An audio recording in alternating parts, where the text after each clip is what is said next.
यशस्वी प्रधानमंत्री मोदी जी ने देश हाईजैक कर लिया। 18 राज्यों में उनकी सरकार है। जब ये लोग सत्ता में आए थे तब इनके पास 700-800 करोड़ थे और आज ये 14,000-15,000 करोड़ कैसे हो गए? बिना घोटाले की हो गई। यानी आप हमें गुमराह कर रहे हैं और गुमराह हो जा रही है जनता, क्योंकि 80% जनता तो राशन पे पल रही है। प्रधानमंत्री जी को अगर आप ये मानते हैं कि वो बहुत अच्छे नेता है, बहुत अच्छे लीडर है, मैं नहीं मानता। वो बहुत अच्छे मैनिपुलेटर। इस सरकार में एक और प्रॉब्लम ये है कि ये आलोचना बर्दाश्त नहीं कर पाते। बेसिकली ये अपनी झांकियां खुद निकाल रहे हैं। एक प्रधानमंत्री के लिए क्या ये सब चीजें शोभा देती हैं? आज लोग कहते हैं कि मोदी इज विजनरी, बट मैं नहीं देख पाता हूँ कि वो विजन है।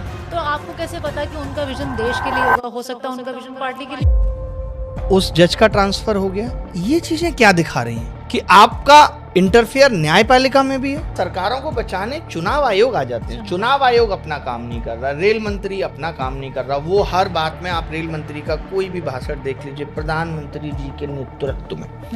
एक्चुअली क्या है, पूरा देश एक ही आदमी के नेतृत्व में। अगर आप भजनलाल शर्मा या मोहन यादव जैसे लोगों को सीएम चुन लेते हैं तो मुझे आपके नेतृत्व पे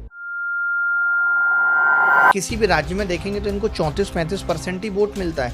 बट इन्होंने क्या समीकरण इस तरीके से बिठाई हुई है कि ये सरकार बना लेते हैं। अब सरकारों के पास पैसा आ गया तो ये क्या कर रहे हैं कि आंदोलन या इस तरीके की बातों को दबा देते हैं। बाकी जिन राज्यों में सरकार नहीं है उन राज्यों के मुख्यमंत्री से ये निवेदन करना चाहता हूँ कि अगर आप अपनी चाहते हैं कि सरकार बची रहे, मोदी जी उतने एग्रेसिव ना हो आपको लेके, तो लगवा दीजिए फोटो।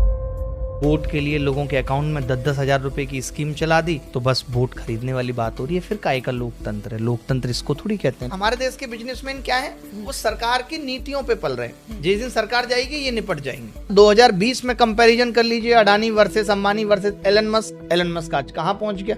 एक दिन में उतना पैसा कमा लेता जितनी इन दोनों की नेटवर्थ है। कुछ लोग कहते हैं बहुत कुछ हुआ है इन 12-13 सालों में। अब आप कहें कि नहीं हमारे काल में ही एप्पल 17 आया। अरे 12, 13, 14, 15, 16 आ चुके थे तो 17 आना था। अब वो काबिलियत या वो इंटेलेक्चुअल दिमाग जनता के पास रहा ही नहीं। मेरा डर तो यही है कि आज से 10 साल बाद जब ये बेरोजगार यूथ बेरोजगार वृद्ध बनेगा तब देश किस दिशा में जाएगा। और लेने वाला प्रोवाइडर से शिकायत कर रहा है तो वो उसकी कंप्लेन दूर करेगा, ना कि वो चौड़ी छाती करके कह रहा होता नहीं हम गलत नहीं है। भगवान न करे कभी ऐसा हो। बट ये जो सरकारें हैं इनको कोई फर्क नहीं पड़ेगा, आपातकाल आ जाए या कुछ भी आ जाए।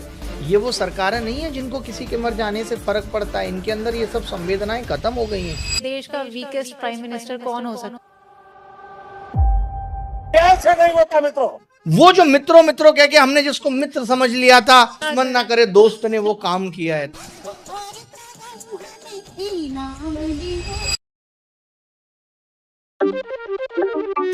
हिंदू मतलब तो कट्टर हिंदू नहीं।